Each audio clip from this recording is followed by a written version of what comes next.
चांदनी और पुराना हवेली का रहस्य। एक छोटे से गांव में चांदनी नाम की एक बहादुर लड़की रहती थी। गांव के किनारे पर एक पुराना खंडहरों सा हवेली था। लोग कहते थे कि रात में वहां अजीब अजीब आवाजें और साए दिखाई देते हैं।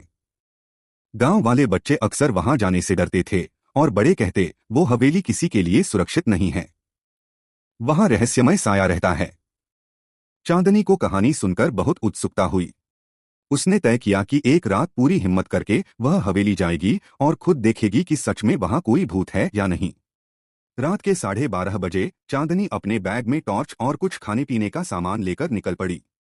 जैसे ही उसने हवेली का दरवाजा खोला, दरवाजा चरमराते हुए खुला और अंदर एक लंबा सुनसान रास्ता दिखा। हवेली के पुराने फर्श से कड़ी आवाजें और खड़खड़ाहट आ रही थी। चांदनी धीरे धीरे अंदर बढ़ी। अचानक उसे किसी के चलने की आवाज सुनाई दी। उसने टॉर्च की रोशनी उस तरफ की जहां आवाज आ रही थी। वहां उसे एक छोटा सा सफेद साया दिखा। वह साया हिल रहा था, लेकिन डरावना नहीं लग रहा था।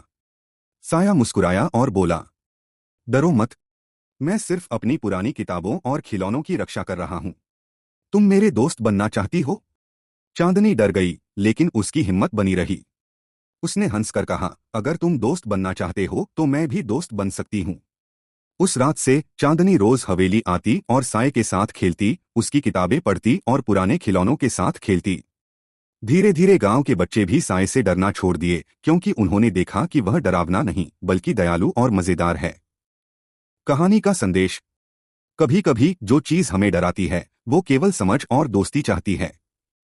अगर हम हिम्मत रखें और डर को समझें तो वही चीज हमारे सबसे अच्छे दोस्त में बदल सकती है।